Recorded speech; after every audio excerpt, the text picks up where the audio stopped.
सातवां, पहले के समय में व्यक्ति को उसके कुल से बड़ा समझा जाता था, ना कि उसके कर्म और ज्ञान से। इसी वजह से कवि ने इन दोहों में हमें यह संदेश दिया है कि कोई भी व्यक्ति अपने कुल से नहीं बल्कि अपने कर्म से बड़ा होता है। जैसे अगर एक सोने के मटके में मदिरा भरी हो तो यह किसी साधु के लिए मूल्यवान नहीं होती। सोना या का बना होने पर भी उसका कोई महत्व नहीं रहता। ठीक वैसे ही बड़े कुल में पैदा होने के बाद भी अगर कोई व्यक्ति बुरे कर्म करे तो वह बड़ा कहलाने लायक नहीं है। इसलिए हमें किसी मनुष्य को उसके कुल से नहीं बल्कि उसके कर्मों से पहचानना चाहिए। धन्यवाद। नमस्कार, मैं नवनीत कक्षा 9वीं से। आज हम साखियाँ पढ़ने जा रहे हैं। तो हमारी पहली साखी है, मान सरोवर सुभर जल हंसा केल कराही, मुक्ता फल मुक्ता चुगे अब उड़ी अनंत न जाही। अर्थात मान सरोवर हमारा मन रूपी सरोवर। जैसे जल से भरे सरोवर में हंस क्रीड़ा करता है, उसी प्रकार मनुष्य को भी ज्ञान से भरे सरोवर में क्रीड़ा करना चाहिए। जिस प्रकार जब हंस को मुक्ता फल अर्थात मोती मिल जाता है तो वह कहीं और जगह पे चला जाता है, मनुष्य को ज्ञान रूपी सरोवर में क्रीड़ा कर कर ज्ञान प्राप्त कर लेना चाहिए और पवित्र हो जाना चाहिए।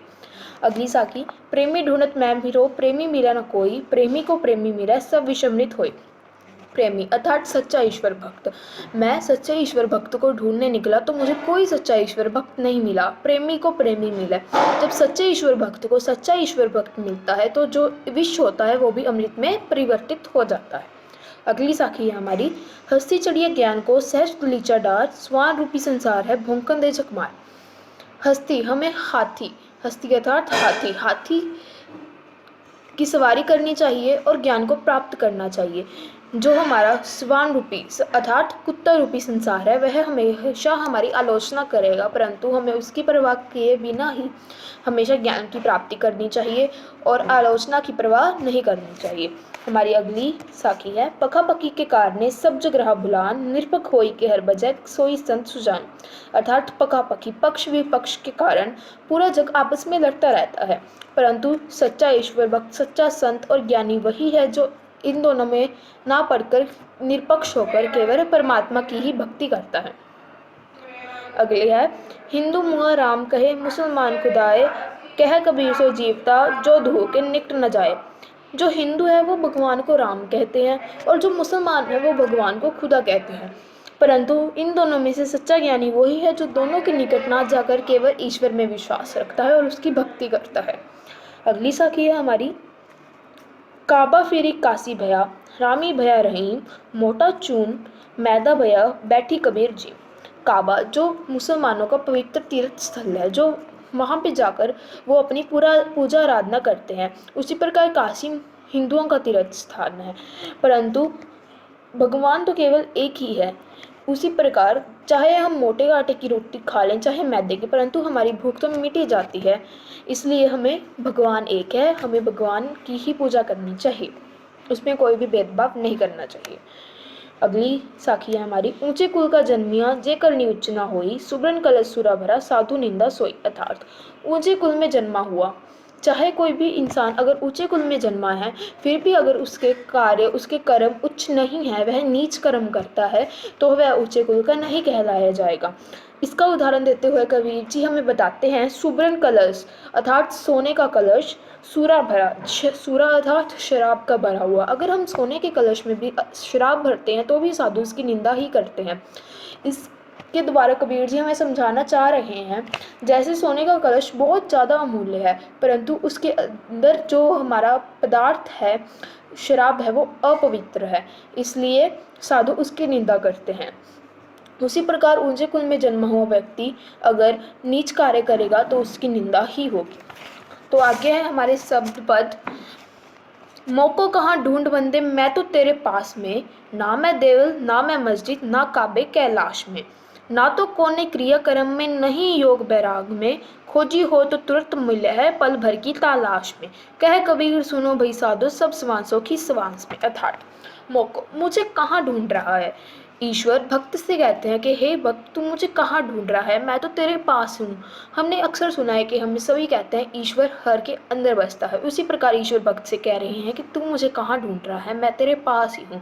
ना ही मैं मंदिर में हूँ, ना ही मैं मस्जिद में हूँ, ना ही मैं कैलाश पर्वत में हूँ, और ना ही किसी कार्य मीन्स जो हम कार्य करते हैं, जो हम काम करते हैं, उसी में भी ईश्वर नहीं है। ना ही किसी संन्यास योग में है ईश्वर। अगर हम ईश्वर की खोज करेंगे तो हमें तुरंत ईश्वर मिल जाएगा। ईश्वर हर इंसान के अंदर है, हर इंसान की श्वास अर्थात सब श्वासों की श्वास में। इसका मतलब है कि ईश्वर हर इंसान के अंदर है। उम्मीद करती हूँ कि आपको ये समझ आ गए होंगे। धन्यवाद। आपका दिन मंगलमय। नमस्कार, मैं खुशबू 9वीं कक्षा से। आज मैं साਰਿਆਂ ਨੂੰ वाह कविता बारे समझाऊंगी। रस्सी कच्चे धागे की खींच रही मैं नाव, जाने कब सुने मेरी पुकार, कर दे भवसागर पार। पानी टपके कच्चे स्योरे, व्यर्थ प्रयास हो रहे मेरे, जी मैं उठती रह हूँ, घर जाने की चाह है मेरे।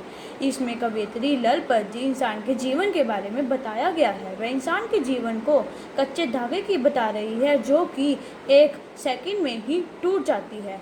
वह कह रही है कि मेरी पुकार मेरे भगवान जी कब सुनेंगे और मुझे भवसागर से पार कब करेंगे, मेरी मृत्यु की सालगिरह कब बढ़ाएंगे। जैसे कि एक पान मिट्टी के बर्तन में से टप टप पानी करता है, वैसे ही मेरे सारे प्रयास जो हैं वह हौली हौली सारे प्रयास व्यर्थ हो रहे हैं।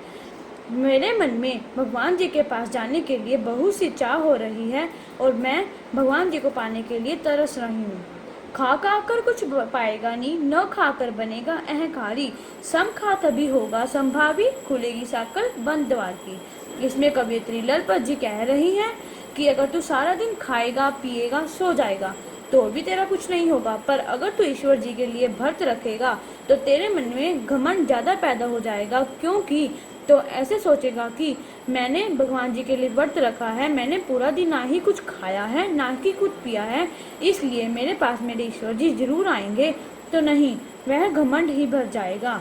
अगर तू अपनी इंद्रियों पर नियंत्रण करेगा तो ही तू संभावी बन सकता है, तो ही तेरे बंद द्वार की साकल खुल सकती है, तो ही तुझे ईश्वर जी की प्राप्ति हो सकती है। आई सीधी राह से गई न सीधी राह, सुषम सेतु पर खड़ी थी बीत गया दिन आहा, जेब टटोली कोड़ी ना पाई, मांझी को दू क्या उतर।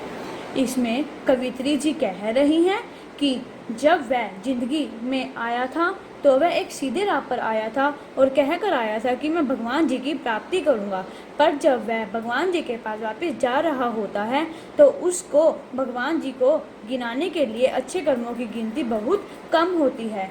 इसलिए इसमें कवित्री जी कह रहे हैं कि मैं पूरी जिंदगी एक ही पुल पर खड़ी रही हूँ, ना ही आगे बढ़ी हूँ और ना ही पीछे खड़ी हूँ, इसलिए मेरे दिन निकलते जा रहे हैं।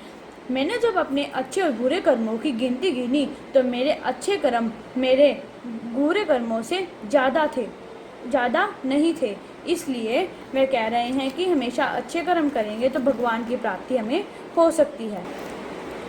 थल थल में बसता है शिव ही, भेद न कर क्या हिंदू मुसलमान, ज्ञानी है तो समय को जान, वही है साहिब से पहचान। इसमें कवियत्री ललपत जी कह रही हैं कि शिव जी तो एक थल थल में बसते हैं, हर जगह हैं, हमें उन्हें ढूंढने की या उनके लिए भटकने की जरूरत नहीं है। वह हर इंसान के सांस में, हर इंसान के हृदय में बसते हैं। अगर हम हिंदू मुसलमान का भेद नहीं करेंगे तो हम संत कहने के लायक भी रहेंगे। अगर हम ज्ञानी हैं तो हमें अपने अंदर झांकना चाहिए, दूसरों को ना देखकर हमें अपने बुरे कर्म की गिनती गिन लेनी चाहिए और उनमें सुधार कर लेना चाहिए, इसलिए इनमें ही भगवान की प्राप्ति हो सकती है। इसमें कवित्री ललपत जी इस सारी कविता में भगवान जी को प्राप्त करने के लिए अच्छे कर्मों को ग्रहण करके बुरे कर्मों को छोड़ने के लिए कह रही है। धन्यवाद।